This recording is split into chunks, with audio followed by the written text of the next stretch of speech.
আপনি তো বিড়িখানায় ছাড়তে পারেন না, তো আপনি নিজের এই পরিচয় আখিরি নবী সাল্লাল্লাহু আলাইহি সাল্লামের উম্মত, তো এটা আপনি কি পরিচয় দিচ্ছেন? তিনি কিংবা তার কোনো অনুসারী এই দুর্গন্ধের সাথে কোনো সম্পর্ক ছিল কি? কথা বলেন না কেন? তো তা আপনার যে সম্পর্ক, তিনি মৃত্যু পর্যন্ত পবিত্র ছিলেন, তিনি মৃত্যু পর্যন্ত পবিত্র ছিলেন। প্রিয় নবী সাল্লাল্লাহু আলাইহি ওয়াসাল্লাম যখন হাঁটতেন তো পুরা রাস্তাটা মেশক আম্বরের ঘ্রাণ হয়ে যাইত। সাহাবায়ে কেরাম অপেক্ষা করতেন দেহ মুবারকের ঘাম শিশিয়ার বোতলের মধ্যে রাখার জন্য, মেশকের ঘ্রাণ হিসাবে ব্যবহারের জন্য। যিনি এত সুন্দর, এত পবিত্র, যিনি এতটা সুঘ্রাণওয়ালা, তার সামনে এই দুর্গন্ধময় মুখে কেমনে দাঁড়াবে?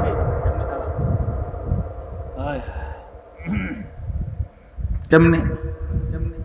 ছেলেরা বলো ভাই, এই নাপাক শরীর পেশাব করে পানি না, ঠিক মতো টয়লেট পেপার ব্যবহার করো না, পেশাব পায়খানা করে পবিত্র হয় যেভাবে শরীয়ত সম্মত ভাবে, তার কোনো ধার নাই।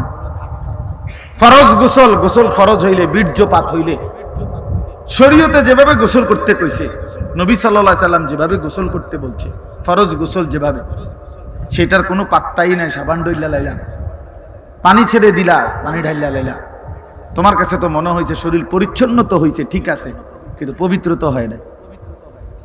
পবিত্রতার পরিচ্ছন্নতা তো এক কথা না দোস্ত। পবিত্রতা হয় শরীয়ত সম্মত ভাবে, পরিচ্ছন্ন হয় যে কোনো ভাবে। পরিচ্ছন্ন তো হতেই পারে, কিন্তু পবিত্রতা তো ভিন্ন জিনিস। ইন্নাল্লাহা তাইয়্যিব লা ইয়াকবালু ইল্লা তাইয়্যিবান। নবী সাল্লাল্লাহু আলাইহি সাল্লাম বলেন, আল্লাহ তাআলা পবিত্র, পবিত্র ছাড়া তিনি কোনো কিছু, কাউকে, কোনো কিছুকেই গ্রহণ করেন। হাদিস এটা। নবী সাল্লাল্লাহু আলাইহি সাল্লাম বলেন, লা তুকবালু সালাতুন বিগাইরি তুহুর। পবিত্রতা অর্জন ব্যতীত কোন নামাজ কবুল হবে না। নবীজি সাল্লাল্লাহু আলাইহি সাল্লাম বলেন, আত-তুহুরু শাতরুল ঈমান। পবিত্রতা ঈমানের অর্ধাংশ। নবী সাল্লাল্লাহু আলাইহি ওয়াসাল্লাম বলেন, মিফতাহুস সালাতিত তুহুর। পবিত্রতা নামাজের চাবি।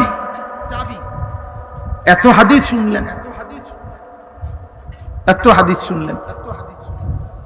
এই জন্য দয়া করে আমার বাপ আল্লাহর কথা শুনেন, এই দিল নিয়ে যে আসলে আমি করছি কি, আমার উচিত, আমার পরিচয়টা কি, আমার করণীয়টা কি, আমার জিন্দেগিটা কি, আমার কে পাঠাইলেন, কেন পাঠাইলেন, তিনি আমার কাছে কি চাচ্ছেন, এতটুকু বিবেক যদি আমরা না খাটাই, আমাদের মুসিবত দিন দিন বাড়বে, বাড়তেছে, দিন দিন আরো বাড়বে। আমাদের উপরে পেরেশানি বাড়বে, পেরেশানি বাড়বে। এই জন্য মেহেরবানি করে অনেক যুবক ভাই, আলহামদুলিল্লাহ, অনেক বাবা চাচারাও বসছেন, অনেক মহব্বত করে আপনারা বসছেন। আপনাদের কাছে আমার অনুরোধ রইল, ভাইয়া, বাবা, নিজের উপরে রহম করেন।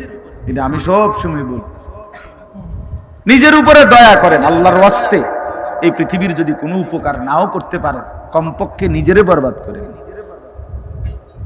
নিজের উপরে দয়াটা তো করেন। রাসূলুল্লাহ সাল্লাল্লাহু আলাইহি ওয়াসাল্লাম বলেন, বলছে উম্মত শোনো, আমি রাসূল তোমাদের সাথে কেমন, আমার উদাহরণ তোমাদের সাথে, আমার উম্মতের সাথে আমার উদাহরণটা কেমন। নবীজি নিজে বলছে, কয় যে একটা জায়গায় লাকড়ি একত্র করে আগুন ধরাইছে, ধাউ ধাউ করে আগুন জ্বলতেছে, চারদিকে পাখি, আরে গুলারে কি কয়, সাদা সাদা, এই যে উড়ে উড়ে আসে যে আগুনে পড়ে, উলু উলু, সাদা সাদা যে পোক, এগুলো খুব খুশিতে, আনন্দে, মানে ফুর্তির মতো করে উড়ে উড়ে আসে কি করে, আগুনে। আল্লাহ নবী সাল্লাল্লাহু আলাইহি সাল্লাম বলেন, এই আগুনের একটা গর্ত বানাইছে, একটা গর্তের মধ্যে আগুন লাগাইছে, আর অনেকগুলো মানুষ চারদিকে গোল হইয়া, এই আগুনের চারদিকে গোল হইয়া ইচ্ছা করে স্বেচ্ছায় খুশি খুশিতে এই আগুনে ঝাঁপ দিতে চাইতেছে। রাসূল সাল্লাল্লাহু আলাইহি সাল্লাম বলেন, খোদার কসম উম্মত, আমি মুহাম্মদ সেই নবী, আমি চাচ্ছি সেই আগুনের পাশ থেকে তোমাদের কোমরে জড়াইয়া ধরে ধরে তোমাদের একজন একজন করে বাঁচাইতে। আমি এই পরিমাণ ফিকির নিয়ে আসছি। আমি এই জন্য আসছি, আমার উম্মতের এক এক সদস্য জাহান্নাম থেকে বেঁচে যায়, জাহান্নাম থেকে বেঁচে যায়, একজন একজন সকলকেই জাহান্নাম থেকে বাঁচাইতে চাইছেন তিনি, সকলকে। এই জন্য বাপ, এটা জরুরি বিষয়, এটা বুঝা দরকার। ছেলেরা তোমরা বুঝতেছ না, বাবারাও বুঝতেছেন না। নিজের কর্তব্য, নিজের গন্তব্য, নিজের করণীয়, নিজের পরিচয় কি। ছেলে বিদেশ, এটা তো আমাদের কোনো পরিচয় না। মেয়ে বিয়ে দিচ্ছেন, এটা তো আমাদের কোনো টাইটেল হইতে পারে না। আপনি বাড়ির বিল্ডিং করছেন, এটা তো বিশ্বাস করেন, এটা তো মানুষের কাছে কনের কিচ্ছু না। তো মানুষ কি মাটির তলে থাইনি তো তার এটি কিতা করলেন? আপনি বাইক ঘর করছেন তো কি আপনি ঘর করতেন নাকি বাইক গাছ দিয়ে লাগাবেন? তো এইটা একেবারে মানুষের বলার কি আছে? এটা বাড়ির বিল্ডিং করছে তো করছেন কি? আর মানুষে কি সিরা চাবাইছে নাকি? হ্যাঁ বলেন না, এটা সহজ কথা না। এটা আমি মেয়ে বিয়ে দিছি তো মানুষে মেয়ে বিয়ে দিছে না। আমার ফুট বিদেশ, তো বিদেশ হলে কি? আপনার ফুট বিদেশ হলে আপনার ফুট ইটালি থাকে তো কি?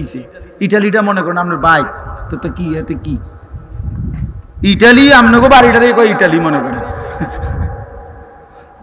তো লাভ কি এতে? আপনি আর কোনোদিন মরতেন না নাকি? যার ছেলে বিদেশ তার তো মৃত্যু নাই। তো কি এটা কি? তো কি বলবেন? এটি কি কথা? এগুলা কোনো পরিচয় হইল? এগুলো বলার কিছু? এ তো কোনো পরিচয়ই না। আল্লাহ তাআলা এখানে বলছেন পরিচয় তো হবে। ইন্নানি মিনাল মুসলিমিন, শোনো পৃথিবীবাসী, আমি মুহাম্মদ আরবির উম্মত। আর 23 বছর রাসূলের জিন্দেগি গ্রহণ করে সবার সামনে দাঁড়িয়েও আমি একাই বলতে চাই, গোটা পৃথিবী উল্টে যাক, আমি একমাত্র মুসলমান হিসাবে মৃত্যু পর্যন্ত নিজেকে দাঁড় করায় রাখতে চাই। अगरचे बुत है जमात की आस्तीनों में, मुझे है हुक्म खुदा ला इलाहा इल्लल्लाह। এটা বুঝছেন না কি কইছি? অর্থ হলো ইব্রাহিম আলাইহিস সালাম বলছে যে হে আমার জাতি, তোমরা যদি সবাই একটা একটা মূর্তি বগলে কইরা আইরা মূর্তির স্তূপ করো, আর সেই স্তূপের উপরে আমি ইব্রাহিমকে দাঁড় করায় দাও, আমি মূর্তির স্তূপের উপরে দাঁড়াইয়া একাই বলবো লা ইলাহা ইল্লাল্লাহ, মুঝে হ্যায় হুকমে খুদা লা ইলাহা ইল্লাল্লাহ। আমি একাই বলবো, পুরা জাতি মূর্তি পূজক হোক, সমস্যা নাই, আমি একাই। ওয়ারাবাতনা আলা কুলুবিহিম ইয কামু ফাকালু রব্বুনা রব্বুস সামাওয়াতি ওয়াল আরদ লান নাদউ বিদুনিহি ইলাহান লাকাদ কুলনা ইদান শাতাতা। আমি তো হাফেজ সাহেব না, দোস্ত হাফেজ সাহেব, আমি কোনো কামের না। হায় আল্লাহ, আসহাবে কাহফের 7 জন যুবক, মাত্র 7 জন।